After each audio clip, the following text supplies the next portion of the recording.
Señor Tanabal, de tomar asiento, por favor. Pues muchas gracias. Buenas tardes nuevamente y damos inicio a nuestra sexta mesa y última de esta jornada intensa que hemos tenido durante este día. Y cerramos pues con este panel, esta mesa de lujo. Le hemos titulado a esta mesa Visiones de los tres principales candidatos al gobierno del Distrito Federal sobre la reforma penal. Y me parece que será una lección, puntos de vista muy claros sobre cuál es el pensamiento de cada uno de los candidatos acerca del nuevo sistema de justicia, la forma de implementarlo en el Distrito Federal, cómo se llevará a cabo. Creo que nos enriquecerá a todos. Presento con mucho gusto a nuestros invitados, a la señora Isabel Miranda de Wallace, candidata por el Partido Acción Nacional. Bienvenida, Isabel.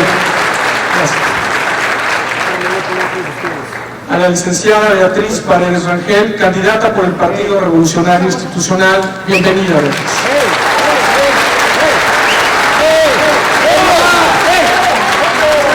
Y al doctor Miguel Ángel Mancera Espinosa, candidato por el Partido de la Revolución Democrática. Bienvenido, Miguel.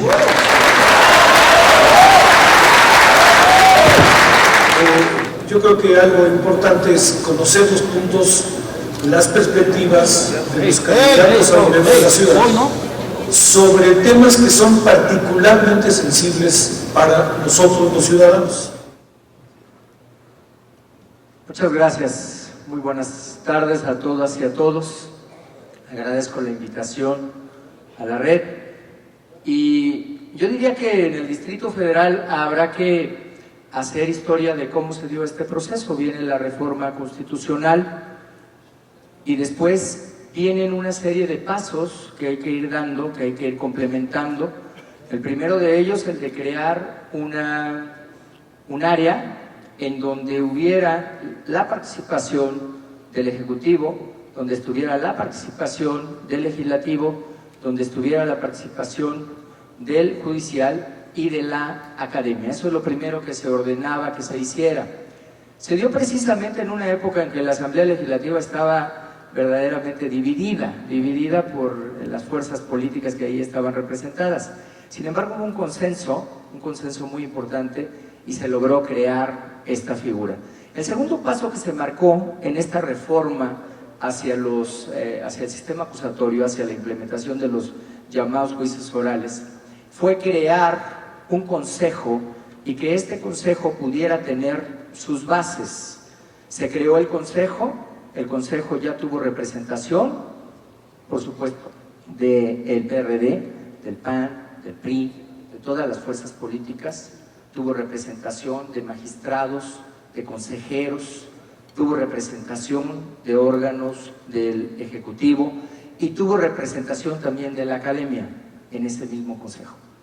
Se dieron las bases del consejo y después la Secretaría de Gobernación publicó un acuerdo donde estableció que la única forma de comunicarse con la instancia implementadora federal era crear una instancia implementadora local. El Distrito Federal también cumplió con esa parte.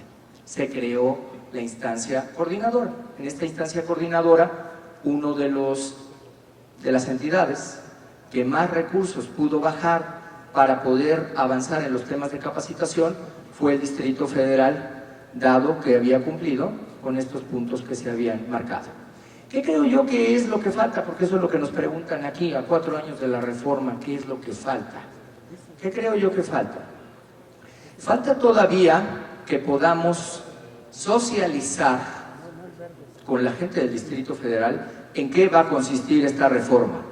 Falta que le digamos a las personas cómo el 19 constitucional no nos va a permitir más delitos graves de los que ya marca. Es decir, en prisión no va a haber más gente de la que marca la Constitución. No es si queremos hacer una reforma y queremos que la gente salga de prisión o no salga. La Constitución ya dice quién va a estar en prisión y quién no va a estar en prisión preventiva, porque ahí lo marca. Entonces, esto hay que comunicárselo a la gente porque ya hemos tenido experiencias en otros estados en donde se observa como si no hubiera aplicación de la justicia, cuando la sociedad no está informada. Por eso los ejes que marcan para la implementación del sistema acusatorio están divididos en comunicación y difusión, están divididos en análisis jurídico, están divididos en análisis financiero, están divididos en infraestructura también.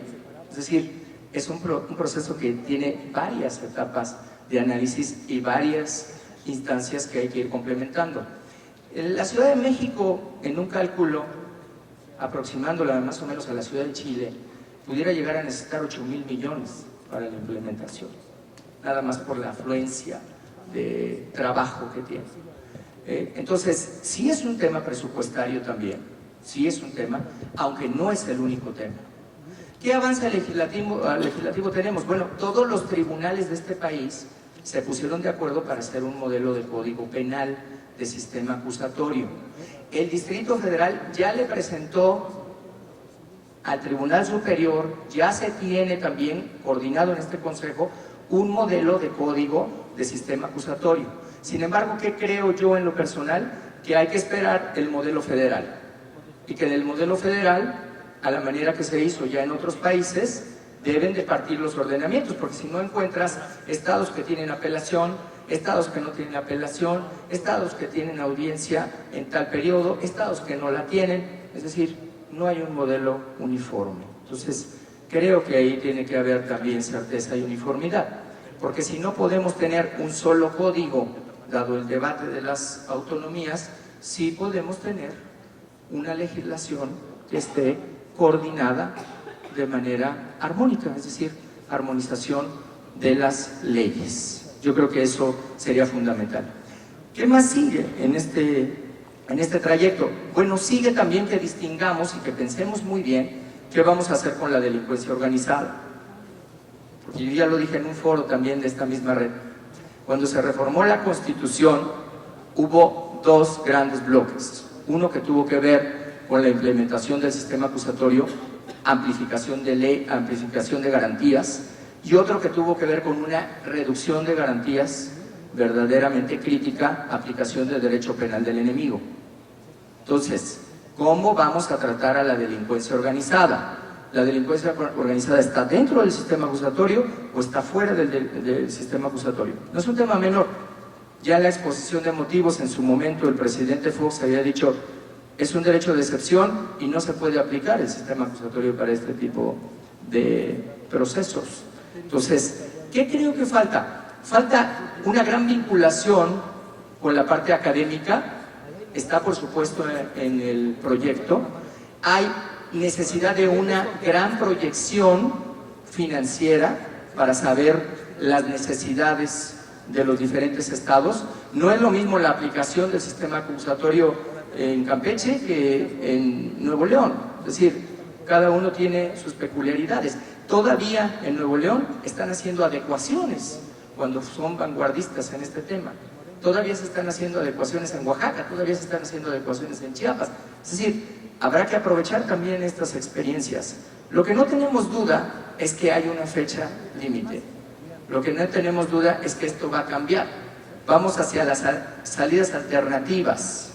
Más que juicios orales, yo diría vamos hacia una justicia alternativa, porque de juicios orales el número es muy poco y la justicia alternativa es muy amplia.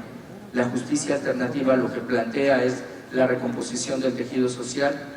La justicia alternativa lo que plantea es un menor costo de la justicia también para el Estado.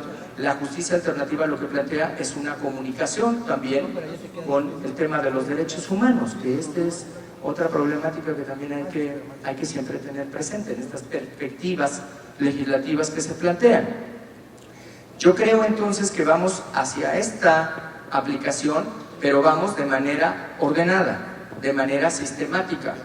Yo no estaría tan de acuerdo que hay una falta de, digamos, de acuerdo político, dado que el acuerdo político se dio en la propia asamblea y dado que todos estamos de acuerdo pues que esto ya es un mandato constitucional. Simplemente no nos puede tocar otra vez los dedos machucados atrás de la puerta, como pasó con la justicia de adolescentes. Ustedes vean qué pasó con la justicia de adolescentes. Un decreto, se pasó la justicia de adolescentes a todos los estados y todavía sigue siendo un tema en los estados. Todavía, con la infraestructura que había, ¿no? Y no obstante, ahí ya tenemos una aplicación del sistema acusatorio. Yo diría todavía vamos más allá. En el Distrito Federal vamos a tener sistema acusatorio también en materia familiar, en materia civil. Vamos hacia un sistema acusatorio integral, entendido como sistema acusatorio. Yo creo que todo lo que ya se está planteando, tenemos una práctica muy exitosa en mediación, que son salidas alternativas, tenemos una práctica exitosa en conciliación, estamos en la capacitación, solamente que el número que hay que capacitar acá es lo mismo que nos pasó en el Acuerdo Nacional, cuando se vieron los controles de confianza.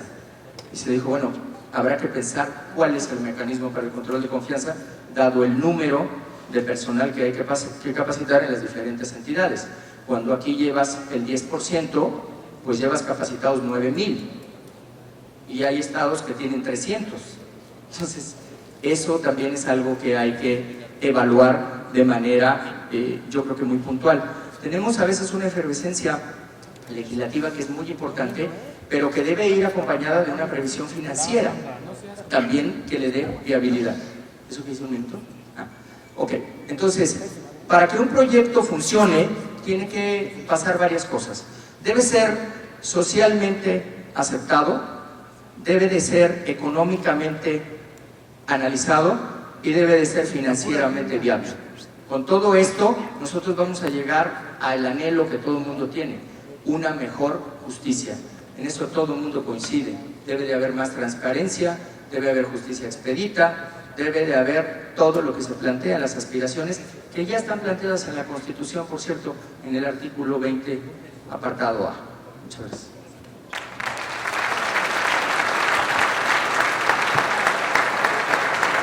Bueno, muchas gracias, Miguel Ángel.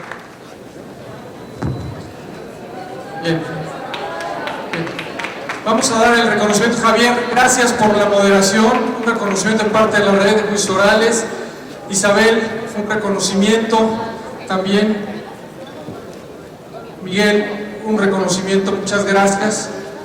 Y Beatriz, muchísimas gracias por...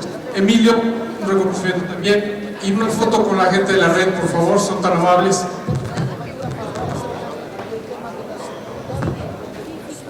¿Cuánto fue y en qué fue lo que se hace? Mira, más o menos, por eso te digo que el prorrateo cuando ya llega es muy bajito, porque más o menos lo que fue en una ocasión debe haber sido como 24 o 25 millones.